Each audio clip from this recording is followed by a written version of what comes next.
যখন তুমি কাউকে পছন্দ করবে তখন বেশি ভাববে না, শুধু বলে দিও যা হওয়ার হবে। যদি সে তোমাকে রিজেক্ট করে তাহলে কি হবে?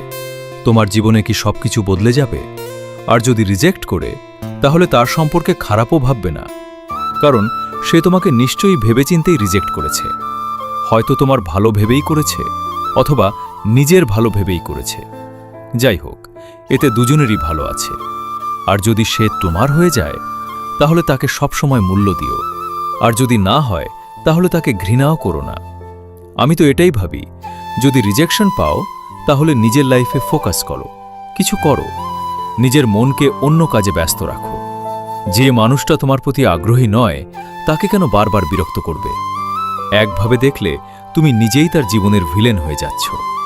তাই কিছু করো না, শুধু তার জীবন থেকে সরে যাও।